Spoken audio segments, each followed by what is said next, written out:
pollution? What pollution? Volkswagen, you got nothing on this old Mercedes. Why am I leaning on a 1991 300D Mercedes with the 5-cylinder diesel in it?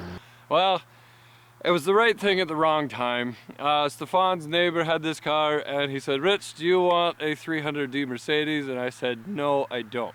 And then he goes, "It has a 5-cylinder diesel in it." And then I went on the internet and I said, "Tell me about this 5-cylinder diesel." And the internet said, "It's an amazing little engine." So I paid scrap for the car. Even if this thing basically catches fire in the driveway tomorrow, I just bring it to V&R, I get all my money back. So right thing, wrong time.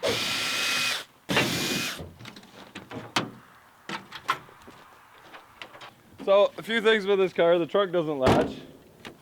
Oh, look at that, it fixed itself. Yeah, hey, I'm that good. So I fixed the trunk. The trunk didn't latch, but now it does.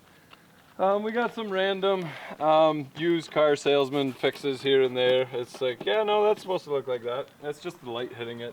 A little bit of rust here, that's not a big deal. I detailed the inside because it was really dirty. But that's good enough for my mechanic's clothes for driving around town. Now the engine, I know the rest of the car is rough, but this is the OM617 engine. And it does have 380,000 kilometers on it. So what we're gonna do is nothing. The hood latch is broken, but it's an OM617. So we should be fine to just self-tap this thing closed and drive her down the road. Come on, it's an OM617. I did check the oil, and it's a great little engine. I'm not 100% sure of what we're gonna do with this, but I'm sure something will come up. For now, I have plans to put it in our 1948 Chevrolet Fleetmaster convertible. You know me, I like grabbing parts from here and there and start building the stuff way before we start the project. Now don't worry, we are not taking away from our C10 build. Everything's in order. It's just, again, right thing, wrong time. I never thought that I would be a Mercedes owner. I have to get some patches for my elbows.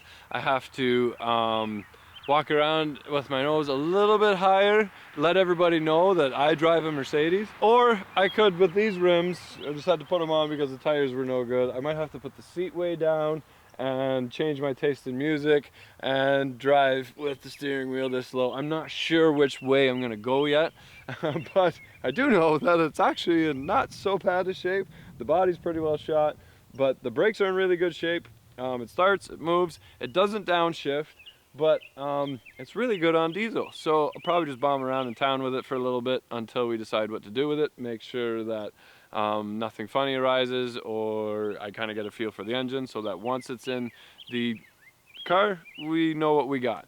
If I feel like we need to get into the engine, take it apart, take a look. If that's in the finances, we'll do that. For now, I'm going to be driving a 300D Mercedes around town with some beautiful rust holes. The trunk doesn't latch, the hood doesn't latch, but that's okay. I have a Mercedes. Comment down below if you know of any forums or really good places to go as information on these engines as to why it's not downshifting or whatever. But anyway, thanks for watching. Here we go.